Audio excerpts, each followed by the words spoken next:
Bonjour à toutes et à tous, j'espère que vous allez bien, ravi de vous retrouver pour cette petite vidéo. Je m'excuse, j'en ai pas posté depuis quelques jours, ça s'entend peut-être à ma voix, je suis un peu enrhumé et je me dis que c'est pas forcément très agréable à entendre, mais là j'arrivais à me tenir quand même à un rythme de presque 2 vidéos par semaine et là ça fait 10 jours que j'avais rien fait, donc je suis quand même heureux de vous retrouver et je me suis dit que voilà, j'allais faire quelque chose en espérant que vous me pardonniez un petit peu si j'ai des quelques soubresauts dans la voix. Alors à l'occasion de la sortie du film The Batman, que j'ai vu en salle il y a quelques jours et que j'ai adoré, j'ai eu envie de vous faire une petite vidéo sur les comics.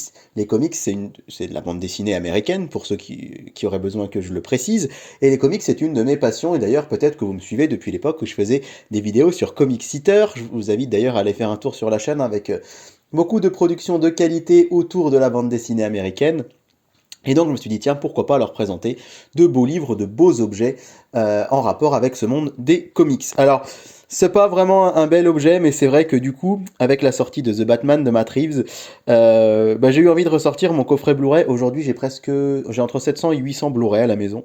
Mais celui-là, c'est mon tout premier coffret que j'ai acheté donc en même temps que ma PS3 à l'hiver 2010. Et j'avais choisi de me prendre ce coffret Blu-ray puisque je n'avais encore pas vu ni Batman Begins, ni The Dark Knight. Et du coup, bah voilà, ça m'a rappelé vraiment que parmi ces centaines de Blu-ray que j'ai, le tout premier, ça avait été ce coffret-là. Et vraiment, ça me rappelle tout un tas de bons souvenirs. D'ailleurs, si vous êtes fan de Batman, dites-moi, avez-vous préféré la version de Nolan ou celle de Matt Reeves? Moi, qui ai plutôt tendance à être plutôt nostalgique, je vous avoue que pour la première fois, je me suis dit que peut-être la version The Batman était mieux que celle de Nolan, même si j'aime la version de Nolan infiniment. Faut dire que j'avais eu vraiment du mal avec la version Batfleck. Je suis pas un grand fan de Zack Snyder. Je trouvais que Ben Affleck n'avait pas spécialement sa place dans le rôle, et c'est sans doute une non-popular opinion parce que je sais que vous êtes nombreux à l'apprécier. Mais voilà, c'est vrai que la version de Nolan, je la trouve excellente. Ça fait vraiment partie de mes films préférés. Mais là, j'ai adoré The Batman de Matt Reeves. J'ai trouvé que Pattinson était super dans le rôle. Zoé Kravitz en Catwoman également. Bref, j'ai trouvé ce film génial, génial, génial. Avec une version réécrite du Sphinx qui était aussi très intéressante. Et voilà. Bref, on n'est pas là pour parler des films, mais j'aimerais bien avoir votre avis si vous l'avez vu. Aujourd'hui, je vais vous montrer deux ouvrages. Le premier, c'est l'encyclopédie Batman. Alors, elle se trouve dans un fourreau en carton, comme vous pouvez le voir, hein.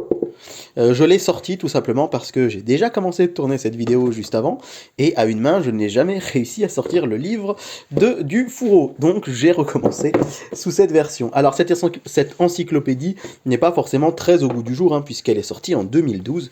Elle a 10 ans maintenant.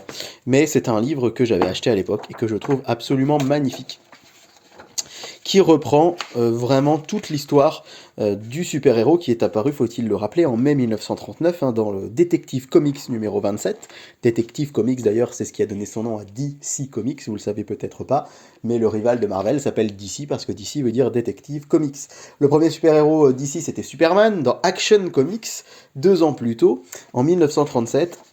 Et donc là, effectivement, on a une encyclopédie qui est à la fois quelque chose de technique. Vous voyez, là, on a des pages sur le Bat Arsenal, sur les gadgets, sur la Batcave, et voilà, la Batmobile. Et puis un peu plus loin, on va avoir les personnages qui ont marqué vraiment la vie du héros. Par exemple, la galerie des gredins, où on voit alors, les ennemis. Alors évidemment, le Joker, lui, il a le droit à une double page. Batman et les femmes, ça, on pourrait disserter longtemps à ce sujet.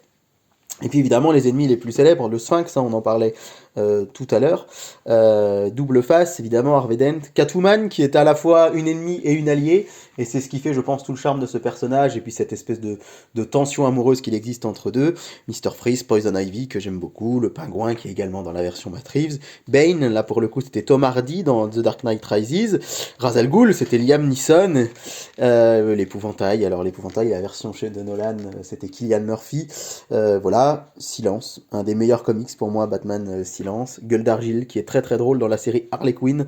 Je sais pas si vous l'avez vu cette série, puisque chez nous c'est un peu difficile, il faut être abonné à Toonami pour la voir. Mais la série animée Harley Quinn est vraiment absolument géniale.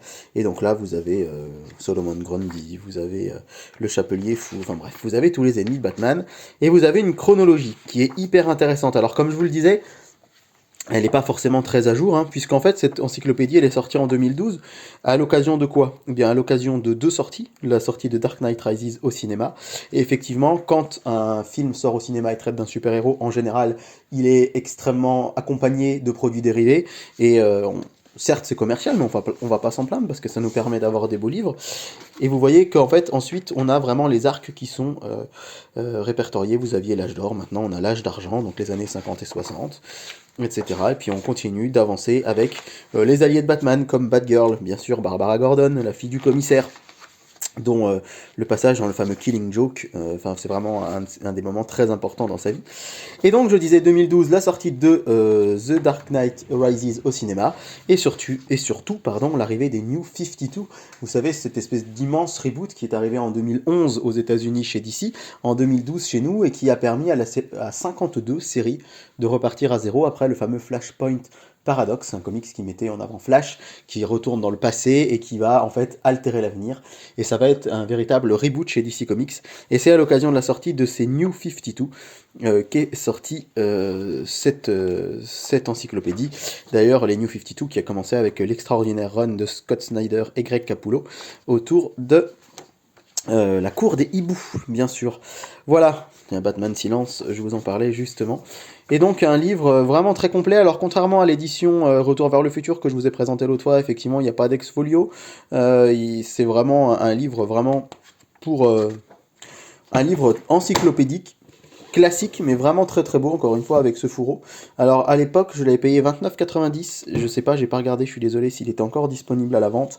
En tout cas, il est sans doute trouvable d'occasion. Et vous avez quand même, à l'intérieur, deux ex-libris. Voilà. Donc, le fameux Batman de Jim Lee. Alors Jim Lee, c'est un dessinateur incroyable. Sur Comic Eater, je vous avais présenté son livre Icons, qui est vraiment un de mes livres préférés de ma bibliothèque, qui présente toutes les œuvres de Jim Lee. D'ailleurs, peut-être qu'un jour, je vous le présenterai aussi ici. Et vous avez ici Andy Kubert, qui nous fait un magnifique Joker. Et vraiment, ça fait des années que je me le dis, mais je pense que un jour, il faudra vraiment que je les mette sous cadre, ces deux tableaux, qui sont vraiment très très très jolis pour le coup, et qui... Ces deux ex-libris, pardon, mais les mettre sous cadre dans un tableau, et ce serait vraiment très joli. Donc ça, c'était une vieille acquisition de 2012, et puis, il y a quelques mois, j'ai acheté l'encyclopédie DC Comics. En fait, c'était une carte cadeau que j'ai eue pour Noël. Alors, moi, j'ai régulièrement des cartes cadeaux, et j'ai une particularité, c'est que, comme à Noël, on a des cadeaux, on a plein de choses, je me la garde, je me la réserve, et je l'utilise plus tard dans l'année, pour pouvoir continuer à me faire plaisir un peu après.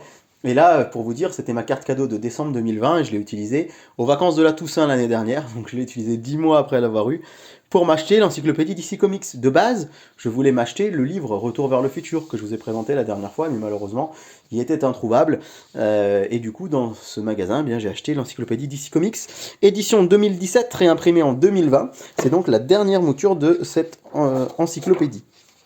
Alors, je dois vous dire que j'ai aussi l'encyclopédie Marvel, qu'un ami, Fabien, pour ne pas le nommer, m'a offert. Je le remercie encore, hein, même s'il me l'a offert il y a plus de 10 ans, en 2011. Et c'est vrai que je voulais avoir dans ma collection aussi une encyclopédie DC. Une grande question aussi que je pourrais vous poser en commentaire, êtes-vous plutôt Marvel ou DC Comics? Moi, personnellement, au début où j'ai commencé à lire des comics, je vous aurais dit Marvel, parce que chez Marvel, je lisais du Avengers, je lisais du Spider-Man, je lisais du X-Men, je lisais du Iron Man.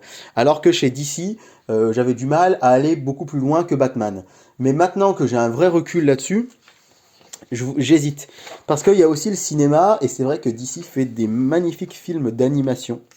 Je sais pas si vous avez l'occasion d'en voir, n'hésitez pas, il y en a justement sur la chaîne Toonami, sinon il y a des Blu-ray Steelbook magnifiques, et cet été je vous ferai une review de tous mes Blu-ray de films d'animation d'ici. Et du coup je suis très très attaché à l'univers d'ici, et là aussi peut-être encore une unpopular opinion, j'avoue que j'ai de plus en plus de mal avec le Marvel Cinematic Universe. Ça me plaisait beaucoup au début, mais ça fait très longtemps, à part une exception, encore une unpopular opinion, parce que je sais que beaucoup ne l'ont pas aimé, mais vraiment Les Éternels a été pour moi de Chloé Zhao une très très bonne surprise, mais j'ai eu beaucoup de mal, j'ai pas vraiment aimé les deux derniers Avengers, et c'est vrai que depuis, en fait pour moi le dernier qui m'avait vraiment marqué c'est Thor Ragnarok, et ça remonte à 2017. Donc du coup le MCU a fait que, en tout cas au cinéma, j'ai pris du recul un peu avec Marvel, et qu'au final j'ai plus approfondi d'ici. Donc si je devais vous répondre, le David de 2012, il vous aurait dit Marvel sans souci. Le David de 2020-21 qui avait vraiment laissé tomber même en comics l'univers Marvel vous dirait d'ici. Et je pense qu'avec le recul, je peux vous dire que j'aime autant les deux, parce que ce sont des univers complètement différents, même si depuis 3 ans, encore une fois, je suis beaucoup plus bercé dans l'univers DC Comics, mais je n'oublie pas tout ce qu'il y a de bien chez Marvel. Donc dites-moi hein, vos avis si vous aimez les comics, dites-moi ce que vous préférez entre toutes ces sagas. Et donc voilà, cette encyclopédie très très complète sur tous les personnages. On a aperçu Aquaman, on a aperçu Batgirl, pardon, les Birds of Prey, on a eu un film d'ailleurs en 2020, souvenez-vous, je ne sais pas si vous avez pu le voir en salle, moi je l'ai manqué parce qu'il faut rappeler qu'il est sorti juste avant le confinement. Et du coup j'ai pas pu aller le voir en salle malheureusement, puisque les cinémas avaient fermé. Mais je l'ai acheté en Blu-ray à sa sortie, parce que c'est important, je vous le rappelle. J'ai déjà dit plein de fois, hein, mais acheter des Blu-ray pour soutenir l'industrie du cinéma et notamment l'industrie des supports physiques, c'est quelque chose de très important. Et donc c'est une encyclopédie extrêmement complète sur tous les personnages. Alors ce qui est assez agréable, c'est qu'on a en plus à ce côté un petit peu artbook, même si j'exagère un petit peu, mais on a quand même du coup la chance de voir ces personnages, les dessins sous plein de traits. Et puis d'un point de vue encyclopédique, c'est très complet. Vous avez des personnages comme Doomsday qui ont droit à une page parce que c'est un personnage extrêmement marquant. D'autres par exemple comme Henry Ducard que je ne connais pas a le droit à quand même un bon passage. Puis évidemment, on a les personnages qui ont droit à plusieurs pages. Et c'est le cas de Batman. Ça aurait été quand même bien triste si ça n'avait pas été le cas. Donc vraiment un très grand format, je ne sais pas si ça se voit, mais c'est vraiment un grand livre par la taille, extrêmement complet, avec aussi des passages, vous voyez, dans les archives, où on recontextualise les personnages dans leurs univers. Voilà, on a le fameux Dick Grayson, alias Nightwing, et donc voilà, c'est un livre très beau, voilà, Poison Ivy.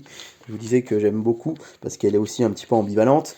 Ra's al Ghul, dont la fille Talia a été un temps la compagne de Batman, avec qui il a eu son fils Damian. Et voilà, donc pour ce gros et beau livre qui fait presque 400 pages, et vraiment magnifique. Et à la fin, vous avez un index, bien sûr, pour retrouver tous les personnages que vous aimez. Son prix, il est un petit peu élevé, puisque c'est quand même 49 euros. Je vous ai dit, j'avais une carte cadeau de 40 euros, donc au final, il m'est revenu à 10, donc forcément, j'ai pas l'impression d'avoir payé ça très cher. Mais il faut en avoir quand même bien conscience, hein, que c'est un gros et beau livre, mais ça a un coût. L'encyclopédie Marvel est au même prix. C'est une 50aine d'euros pour ces encyclopédies de personnages. Et du coup, c'est vrai que je suis vraiment très content d'avoir ces deux livres dans ma bibliothèque. Bon, bien sûr, mon encyclopédie Marvel n'est plus à jour, puisqu'elle est sortie en 2011. Là, je vous l'ai dit, c'est l'édition 2017 réimprimée en 2020. Je ne pense pas qu'elle ait été réaugmentée. Je ne pense pas qu'il y ait des choses en plus par rapport à 2017. Mais de toute façon, une encyclopédie ne pourra jamais être à jour, puisqu'il sort des comics toutes les semaines aux États-Unis, que des nouveaux personnages sont créés régulièrement. Et donc, il faut bien, à un moment, si on sauter le pas. Voilà, j'espère que cette petite vidéo sur l'univers comics vous aura plu. Dites-moi si ça vous plaît et si vous aimeriez que j'en fasse plus, parce que je serais vraiment ravi de partager cette passion que j'ai pour la bande dessinée américaine avec vous, aussi sur David Collectionne. Et je vous souhaite à tous un très bon week-end si vous regardez cette vidéo au moment où elle sort. Et je vous dis à très bientôt sur David Collectionne. Merci beaucoup.